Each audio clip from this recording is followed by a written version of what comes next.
آج کا ہمارا سفر ایبسنس سے شروع ہوگا اور اکمپنی پر ختم ہوگا۔ زبردست۔ تو پھر اس دلچسپ سفر کا آغاز کرتے ہیں۔ پہلا پڑاؤ ہے لفظ ایبسنس۔ سننے میں تو یہ بہت سیدھا سادہ لفظ لگتا ہے۔ ہے تو سیدھا، لیکن اس میں ایک چھوٹی سی تکنیکی بات ہے۔ ایبسنس ایک کیفیت یا حالت کا نام ہے، یعنی یہ ایک اسم، ایک ناؤن ہے۔ اچھا۔ اس کا مطلب ہے the state of not being present، یا اردو میں غیر حاضری۔ جیسے جملہ ہے I am doing Julie's job in her absence۔ یعنی میں جولی کی غیر حاضری میں اس کا کام کر رہا ہوں۔ بالکل۔ اچھا، تو ایبسنس ایک کیفیت کا نام ہے۔ پھر اسی سے ملتا جلتا لفظ ایبسنٹ اس سے کیسے مختلف ہے؟ اکثر لوگ ان دونوں میں الجھ جاتے ہیں۔ بہت اچھا سوال ہے۔ یہیں پر زبان کی خوبصورتی سامنے آتی ہے۔ دیکھیں، ایبسنس اس کیفیت کا نام ہے جیسے بھوک ایک کیفیت ہے۔ صحیح۔ لیکن جب کوئی شخص اس کیفیت میں ہو تو ہم اسے ایبسنٹ کہتے ہیں، یعنی غیر حاضر۔ یہ ایک صفت ہے، an adjective۔ او، جو کسی کی حالت بیان کرتی ہے۔ جی، جیسے ہم کہتے ہیں وہ بھوکا ہے۔ اس کی مثال دیکھیں، he was absent from work yesterday because he was ill۔ وہ کل کام سے غیر حاضر تھا کیونکہ وہ بیمار تھا۔ واہ، یہ تو بہت آسان ہو گیا۔ یعنی ایک تصور ہے اور دوسرا اس تصور کی عملی شکل۔ بالکل۔ اسی طرح کے شدت اور تکمیل والے تصورات کے لیے بھی کچھ الفاظ ہیں، جیسے اگلا لفظ ہے ایبسولوٹ۔ جی، اور اس کا مطلب ہے کمپلیٹ یا ٹوٹل۔ اردو میں ہم اسے بالکل، مکمل یا قطعی کہتے ہیں۔ یہ لفظ کسی دوسری صفت پر یا اسم پر بہت زیادہ زور دینے کے لیے استعمال ہوتا ہے نا؟ جی ہاں، جیسے کہ اس مثال میں ہے I've never played chess before. I'm an absolute beginner۔ یعنی میں نے پہلے کبھی شطرنج نہیں کھیلی، میں بالکل نیا ہوں۔ یہاں صرف بگنر کہنے کے بجائے ایبسولوٹ بگنر کہنے سے بات میں کتنا وزن آ گیا ہے۔ بالکل۔ اور اسی خاندان کا ایک اور رکن ہے ایبسلیوٹلی۔ یہ ایک متعلق فعل یعنی ایڈورب ہے۔ اچھا۔ اب ٹیکنیکل نام سے گھبرانے کی ضرورت نہیں، اس کا کام سمجھنا اہم ہے۔ یہ لفظوں میں ایک ایمپلیفائر کی طرح کام کرتا ہے۔ یہ کسی عمل یا صفت کی شدت کو 100% تک بڑھا دیتا ہے۔ اچھا، تو ایبسولوٹ کسی چیز کی مکمل حالت بتاتا ہے، لیکن ایبسولوٹلی اس شدت کو کسی کام یا رائے پر لاگو کرتا ہے۔ جیسے مثال ہے یو آر ایبسولوٹلی رائٹ۔ بالکل۔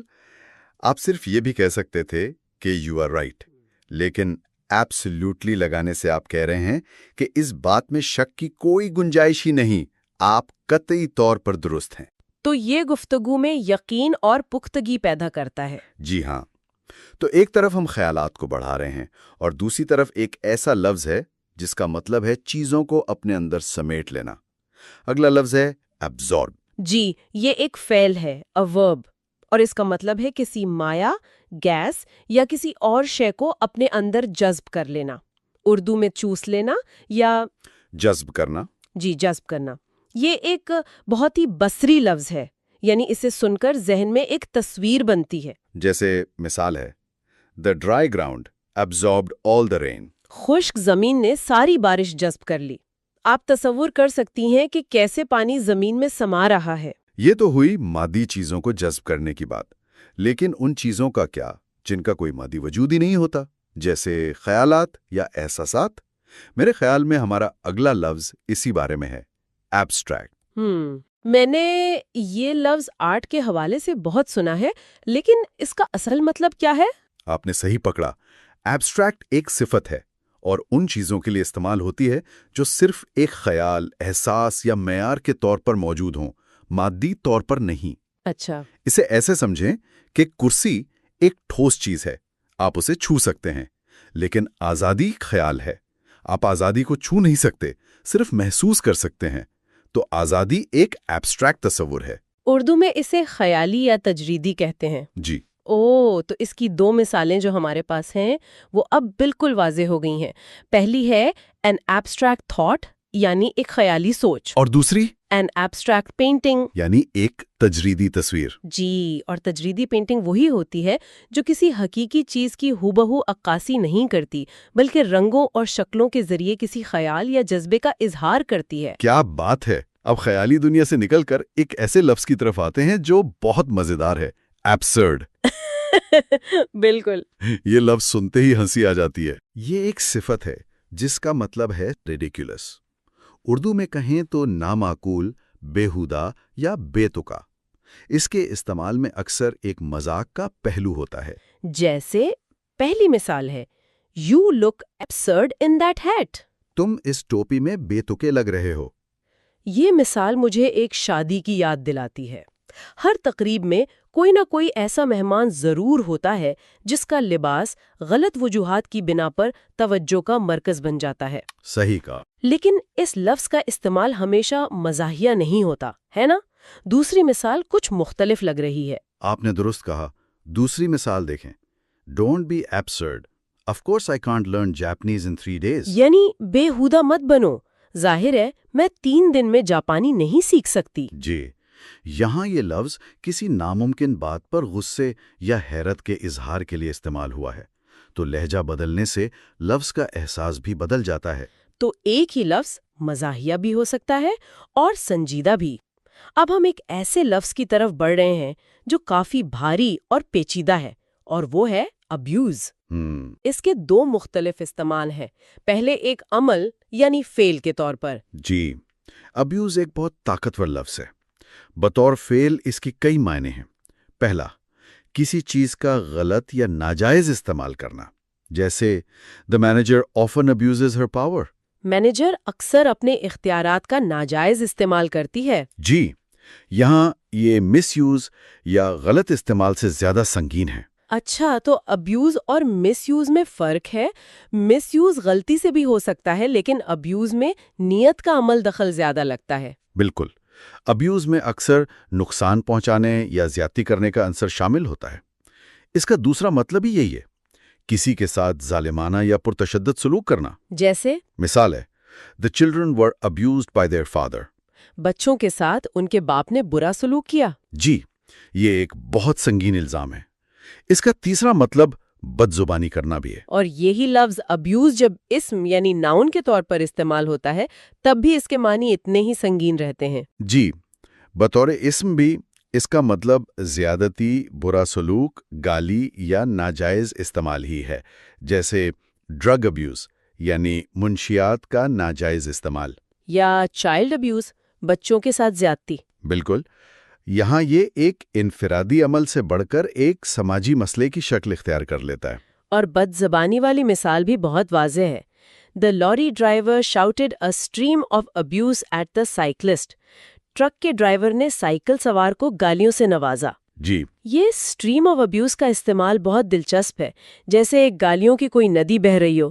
یہ اس لفظ کی شدت کو ظاہر کرتا ہے. بالکل. اب الفاظ کے غلط استعمال سے الفاظ کے بولنے کے انداز کی طرف آتے ہیں. ہمارا اگلا لفظ ہے ایکسنٹ. یہ بھی ایک دلچسپ لفظ ہے. ہمارے ماخذ بتاتے ہیں کہ اس کے 2 مطلب ہیں. ایک تو بولنے کا لہجہ اور دوسرا کسی حرف پر زور دینے کا نشان. جی.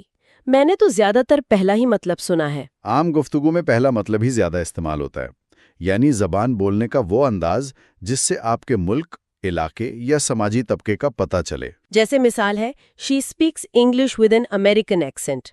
وہ امریکی لہجے میں انگریزی بولتی ہے. جی. لیکن یہ دوسرا مطلب بھی بہت دلچسپ ہے جو زبان کی تکنیکی ساخت سے تعلق رکھتا ہے. ہاں.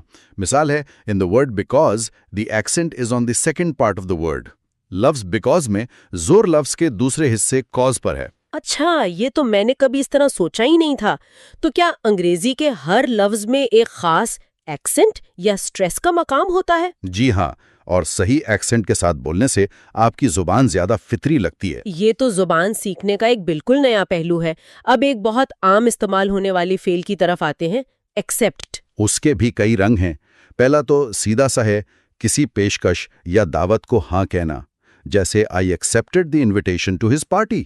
میں نے اس کی پارٹی کی دعوت قبول کر لی. یا پلیز ایکسیپٹ دس پریزنٹ. برائے مہربانی یہ تحفہ قبول کریں. جی. لیکن اس کی تیسری مثال بہت گہری اور جذباتی ہے. She can't accept that her son is dead. وہ اس بات پر یقین نہیں کر پا رہی کہ اس کا بیٹا مر چکا ہے. یہاں ایکسیپٹ کا مطلب صرف ماننا نہیں، بلکہ ایک کڑوی حقیقت کو تسلیم کرنا اور اس کے ساتھ جینا سیکھنا ہے. آپ نے بالکل صحیح کہا. یہاں یہ لفظ ایک ذہنی اور جذباتی کیفیت کو ظاہر کر رہا ہے، اور اسی سے جڑا لفظ ہے ایکسیپٹیبل، یعنی قابل قبول. یہ وہ معیار ہے جس پر کوئی چیز ایکسیپٹ کی جا سکتی ہے. جی، جیسے مثال ہے it's not acceptable to make so many mistakes. اتنی زیادہ غلطیاں کرنا قابل قبول نہیں. اب اگلے لفظ ایکسیس کی طرف چلتے ہیں. آج کل کی ڈیجیٹل دنیا میں یہ لفظ بہت استعمال ہوتا ہے. جی، یہ ایک اسم ہے اور اس کے بھی دو اہم پہلو ہیں.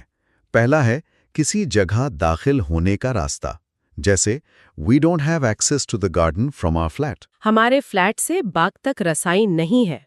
یہ ایک فزیکل راستہ ہے. اور دوسرا مطلب زیادہ جدید اور وسیع ہے، یعنی کسی چیز کو استعمال کرنے کا موقع یا حق. جیسے ہم کہتے ہیں انٹرنیٹ تک رسائی. مثال بھی یہی ہے. Do you have access to a computer at home?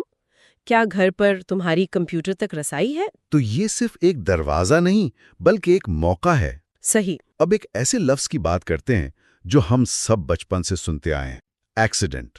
جی، اس کا پہلا مطلب تو سب کو معلوم ہے، حادثہ. ایک غیر متوقع اور ناخوشگوار واقعہ جس سے نقصان ہو.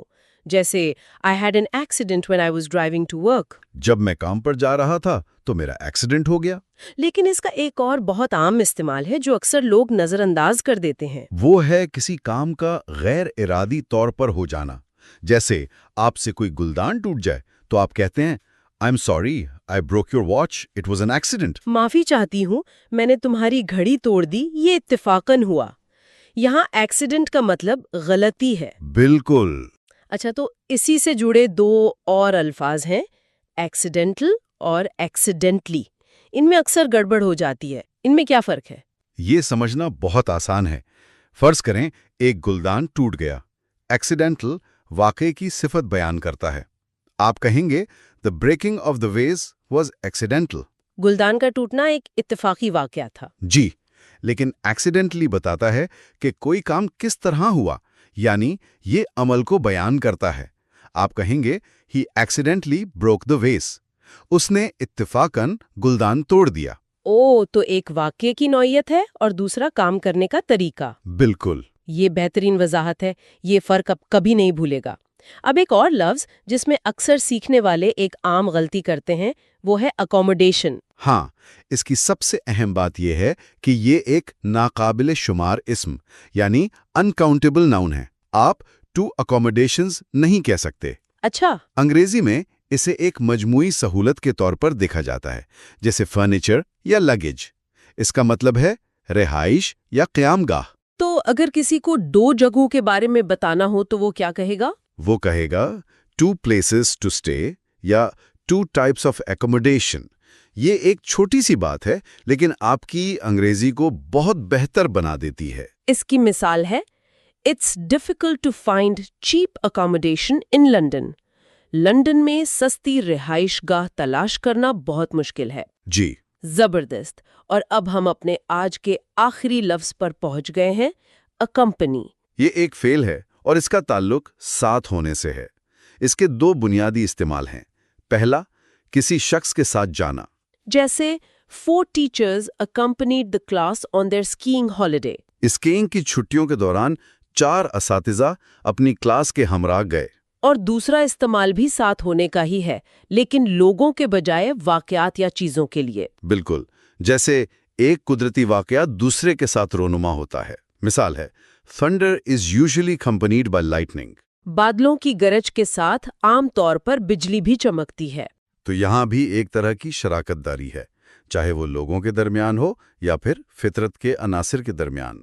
تو آج ہم نے اے سے شروع ہونے والے چند الفاظ کا جائزہ لیا اور دیکھا کہ یہ صرف حروف کا مجموعہ نہیں ہے بلکہ ان کے اندر پوری دنیا آباد ہے. ہم نے ایبسنس اور ایبسنٹ کے باریک فرق کو سمجھا، ایبسولوٹ اور ایبسولوٹلی کے ایمپلیفائر والے کمال کو دیکھا اور ابیوز جیسے لفظ کی تہہ میں چھپی سنگینی کو محسوس کیا. اس ساری گفتگو سے جو ایک بات کھل کر سامنے آئی ہے وہ یہ ہے کہ زبان کو مثالوں اور سیاق و سباق سے ہی سیکھا جا سکتا ہے. جی. جب آپ ایکسیڈنٹ، ایکسیڈنٹل اور ایکسیڈنٹلی کو ایک کہانی کی طرح سمجھتے ہیں تو وہ ہمیشہ کے لیے یاد رہ جاتے ہیں. بالکل.